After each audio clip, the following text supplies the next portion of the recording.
Good morning. Can you hear me? Yes. Most of you know that, could you turn that up a little? Most of you know that a couple of days before Christmas, I was exercising at the gym at the senior facility where I live, and I fell.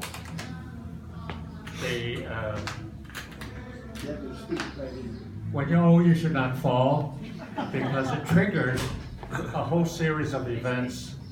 I ended up in the hospital twice, and the second time around, the recuperation was very slow. I'm going to say more about that at the service, but so the week before Easter, I wasn't actually feeling that good, but I thought it was good enough to go to church on Easter Sunday.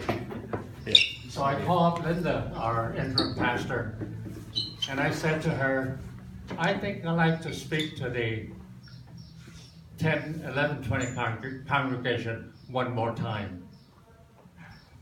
And when I said, now you prepare a sermon, just like you usually do.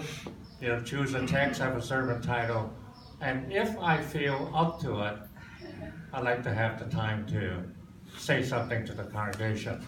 So at that time, that was just before Christmas, in my mind, there was only like a 50-50 chance that I would actually be there.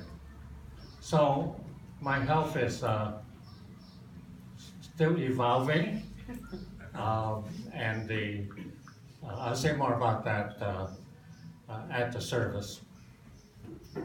And what I learned from it, I mean, there's also a text that goes with it. So who gets to talk about their illness on the Sunday morning sermon? What I like to do during the gathering is to talk about the church and imagining a church that could be even more things to more people. Now, I started coming to church in the 1930s when I was 4 or 5 years old. We had a Chinese pastor that came from China. He did the pastoral work with the Chinese-speaking congregation, and there were like missionaries in the church that did everything else. They taught the English classes. They were the superintendents of the different departments. I remember my primary superintendent was Miss Umstead. And at one time, there would be like 4 or 5 missionaries doing what we would call the program of the church, teaching English, taking care of the Sunday school, and what we today would call Christian education programs. So we had very few people who are members of the church who were educated. Most people didn't have too much money, and so I grew up in an environment where a missionary was doing most of the work. So after the war, my generation was the first generation that actually, well, during the war, everybody got jobs because of working in the shipyards. People that used to, everybody's carrying a lunch can, people making tons of money. The Chinese people never had jobs like this. Everybody was working. So following the war, my generation, we went to college, but we actually found jobs. You know, people worked for the school district or PG&E. If you work for PG&E or the city of San Francisco, you had a salary, you get married, and then you're all set for life. Right? Just one job. And so now we begin in the 50s to have people who are, when I became pastor of the church, is because we had an increasing number of English-speaking people, and I became the English-speaking pastor. And if you were there, remember, we had the English service upstairs, and the Chinese service downstairs. And some people said we're splitting the church, but like the general feeling then was that if we did not have programs to meet the needs of the people, then we're not responding to what's happening at that time. So afterwards, remember, the Chinese pastor left, went to New York, started a church, a Chinese church in New York. They tried to find a Chinese-speaking pastor, but they couldn't find one. So they said, why don't we ask James? So they asked James, and so at that time the Chinese-speaking level was very low. Many of the people did not have more than a third or fourth grade education. So I preached a English sermon and then follow with a Chinese summary, which is basically a repetition of the text. So everybody was not extremely happy, but people were okay with that. And so that lasted through the 50s until the educated Chinese began to come from Hong Kong in great numbers. And I'm sure that when they came to First Chinese Baptist Church, the Chinese language was just a disgrace. As Trump would say, it was disgraceful. So we knew that if we're going to reach those people, that we would have to have a separate Chinese service. The English-speaking people hated the bilingual service because they couldn't understand the Chinese. The people that understand both Chinese and English hated it because they didn't like it the first time, they have to hear it again. So the church was so constantly adapting to kind of changing situations, trying to be like more things to more people. And then later on, we have the young people who some of them didn't want to belong to the same church their parents belonged to. All right. They wanted to start their own church. It's like, I have this hardware store in Chinatown, and I say to my son, John, when I'm gone, this is yours. And he said, Dad, I don't want that.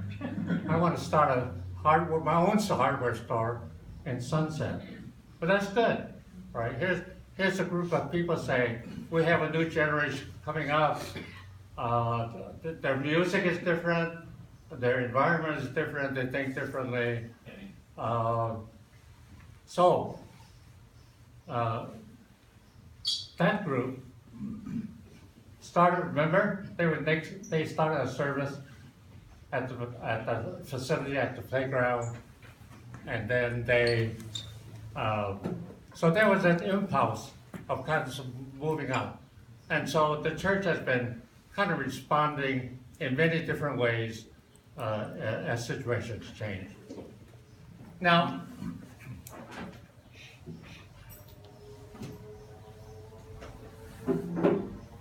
through the 50s and the 60s and the 70s and the 80s, there was no grand plan that was being unfolded. The things just kind of evolved. Like, I think it was the Oyers that started family camp. And then later on they say the young people need their own camp. So that's how youth camp got started. Roger Tom said, let's go to Yosemite. Well, at that time we didn't want anybody to go anywhere on weekends because they should be in church. But he did it anyway, so that became part of the program. And when I was a youth director in the early 50s, I did the first summer program. There were 6 young people. I took them out to the beach took them out, and that's how the summer program sort of got started. And so things just kind of evolve, and then we have these fellowship groups. They're like little tribes in the church. Say the Emmanuel family, and you have the sojourners, you have the Oyas. These are cohort groups, and then even if there's no pastor, it doesn't matter, because these groups are semi-quasi-independent. It's like no federal government, that the groups will still be there. Right? And when you come to think of it, when I kind of start to think of it, most of the things that we do, the energy is supplied by the lay people. Just think about that. You know, summer program, youth camp, family camp, most of the fellowship groups, most of the things we do not actually require a staff person. All the energy actually is coming from us. Right? All the energy. That's where the energy should come from. The energy should come from us. So we should be waiting around for the pastor to say we need to do this. If we think that we should do something, then we should do it. Right? You just, okay, now. We have been many things to many people. We have. Even if you have children that came through the program and didn't get baptized, didn't stay in the church, I like to think that we still made an impact on them.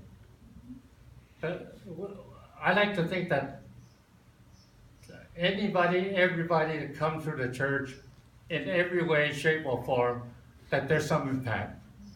I like to think that. And that those impacts are real. Now,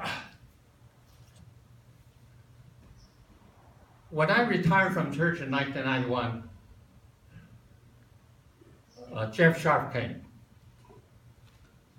And the Board of Deacons wanted to make me the pastor emeritus. I'm listed in the bulletin as the pastor emeritus. In the Chinese bulletin, I'm listed first. In the English bulletin,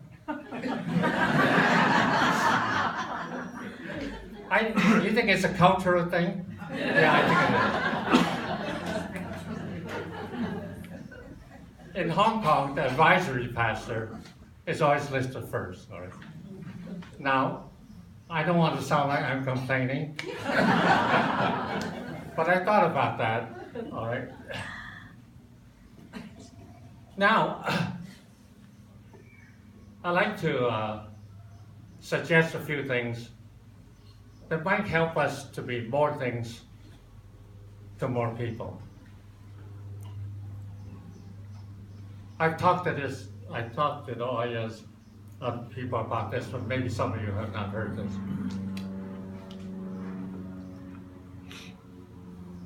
We are doing a very good job in maintaining the present effort. Right. You have programs that are going, that are working. We're doing a very good job, and of course it takes effort to maintain the present effort. But I'd like for us to ask, is there something more than we can do so that we become even more things to more people?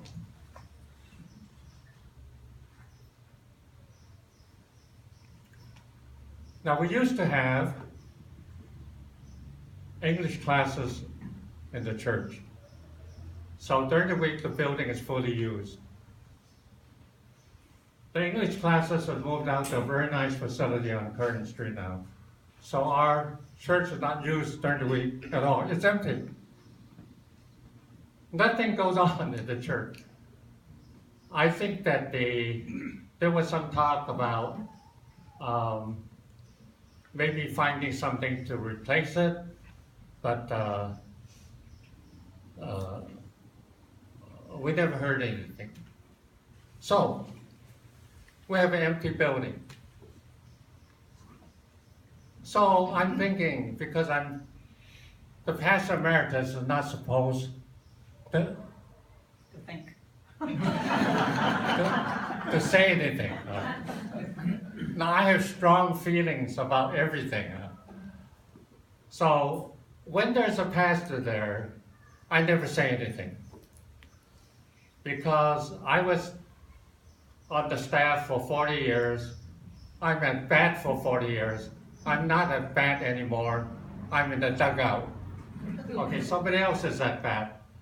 So my default setting is that I support the leadership that is there. Right. That's my default setting.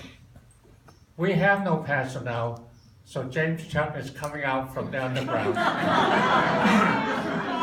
and expressing himself, and then he will go underground again. Time's up, James. So, I'm actually thinking, is there something more that we can be doing?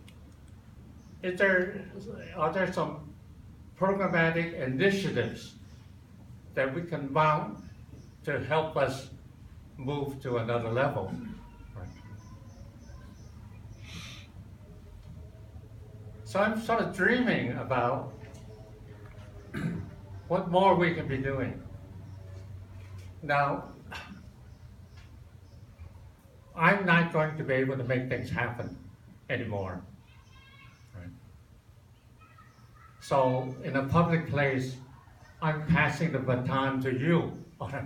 So if you're here and you make eye contact with me, the things I suggest, I hope somebody will get excited about. Don't worry, James, I'll take care of it. Right? We don't need to wait for the pastor to come. These things can be happening when the pastor comes. He will see all these things. Just keep him informed. So, now there are many things that we can do. I'm not saying that you should do what I'm suggesting, but I'm just saying, putting this in so that you can start imagining a future for the church. I thought that we have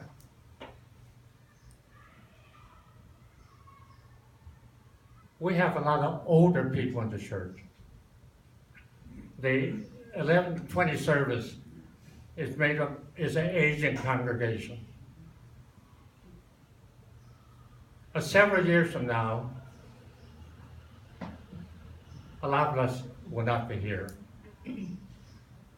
The 11:20 congregation, actually, the attendance has been going down.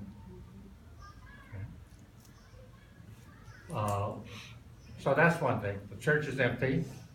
So I'm saying, why don't we try to reach out to older people like us?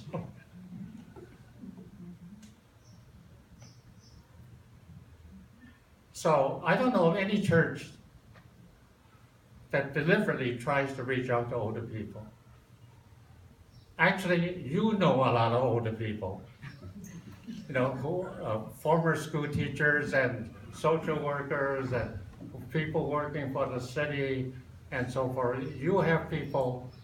So it's very hard to ask these people to come to church. It's very hard. It's very hard to say to people, I'm going to church on Sunday. Will you go? That scares people. But let's suppose we have a senior center now. I've never been to it, but some of you are actively involved in it. Instead of having it once a month, every week. Let's say we have 25 or 30 people there. Let's try to have 80 people there with a mailing list of like 120. So it's much easier to say to your neighbor, we're starting a senior center that meets weekly. Would you like to come and join me? All right. So now you have a program and lunch. Franklin and Daisy Learn belong to a very good one in the Berkeley Chinese Church, a very good one. And this gives us a chance to get next to the people that we want to reach. You can't reach people you can't get next to. We need to get next to the people we want to reach, and we need to have ways, safe, friendly, non-threatening ways to get next to the people we want to reach. This will do it. We invite our friends. They will come to our senior center before they come to church.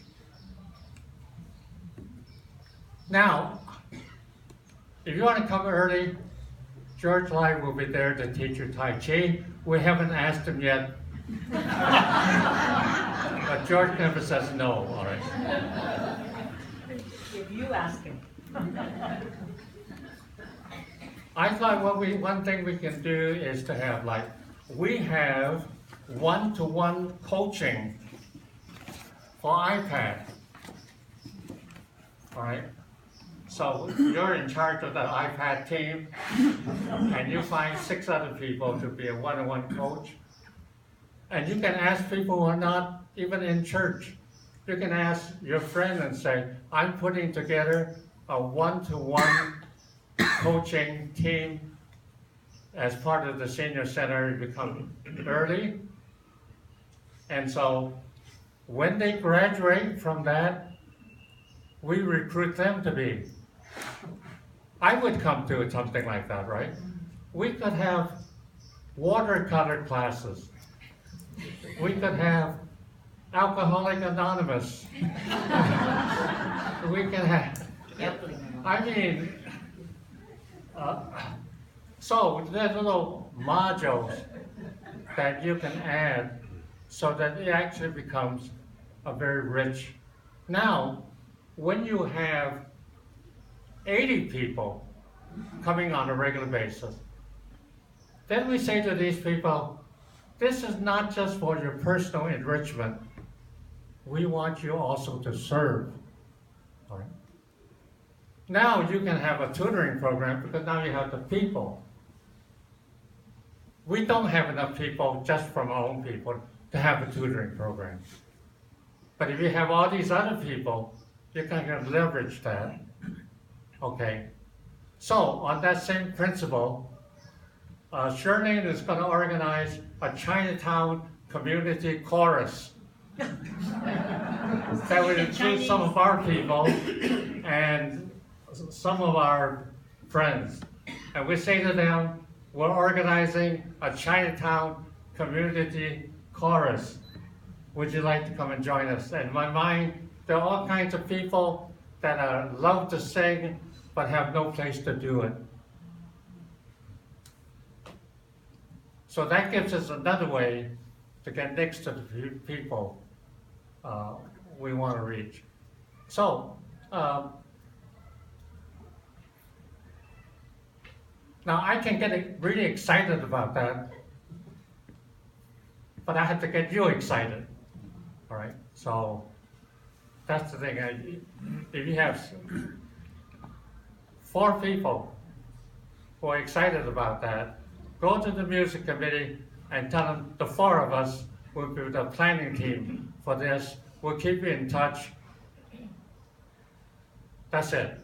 You don't have to have long discussions or anything like that. Just do it. Okay, so that's the gist of it. You have programmatic initiatives that and you put a lot of energy into it when you start. Like I'm sitting next to this pilot on the plane. He's not in the cockpit. He's just sitting next to me. as a passenger. And I said to him, when's the most dangerous time during the plane ride?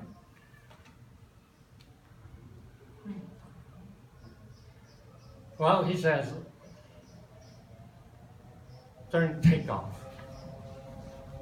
You have to kind of really get the power going, and then there's not much altitude to fool around with. And so when you start something, all the energy should be up front. Yeah. And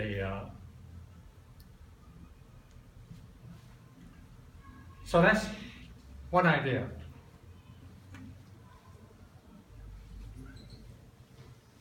I just briefly mentioned a couple of other things.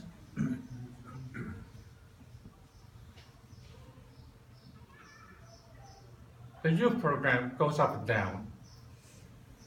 It depends whether our members are producing babies or not.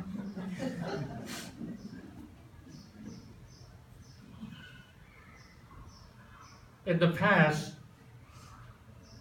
the core of the young people's group are the children of our own members who started as children. So now, we don't have a lot of young people now. Most of the people that go to youth camp are not our people. People like our youth camp because we run a very good one. But so how do you build up a youth program? Well, you build up there are many ways to do it, but one way to do it is to have a really strong children's program. And then wait a few years. Water it, nurture it, wait a few years, and you have a youth program. We have some really good leaders, teachers in the children's division. But if we need to graduate like a dozen or so from the junior department into the junior high department in order to have a really good, we need like 20 or 30 junior highs to really make a good junior high program. Not 6, not 8, we need like 20 or 25. So we can sort of grow that. That's another area where we can put a lot of energy up front. Not the teachers, don't ask the teachers to do it. I want 5 people to volunteer and say, don't worry, James, we'll take care of it. We'll get the names, So, now I know you don't have young children, or you do, but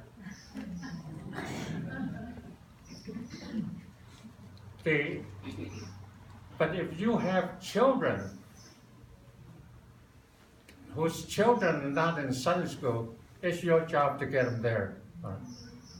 So even though we're working with older people have grandchildren that are not in Sunday school. We need the names, we need the...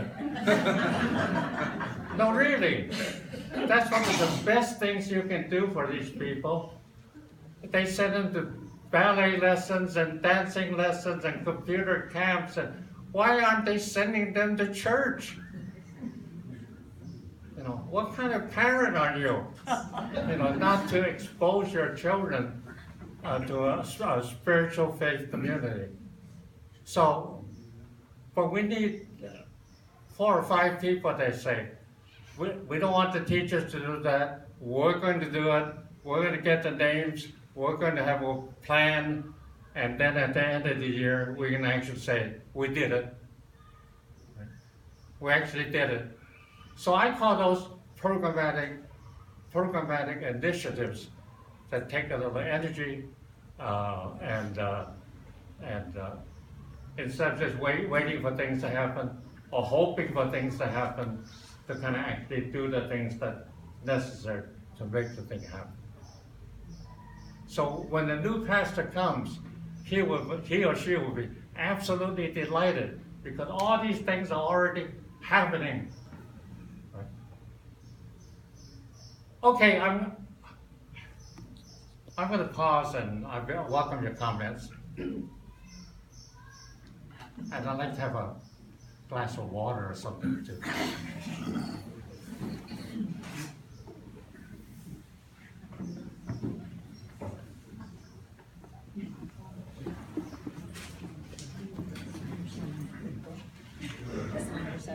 So, are there any questions, any comments, observations? I'll give you the mic here.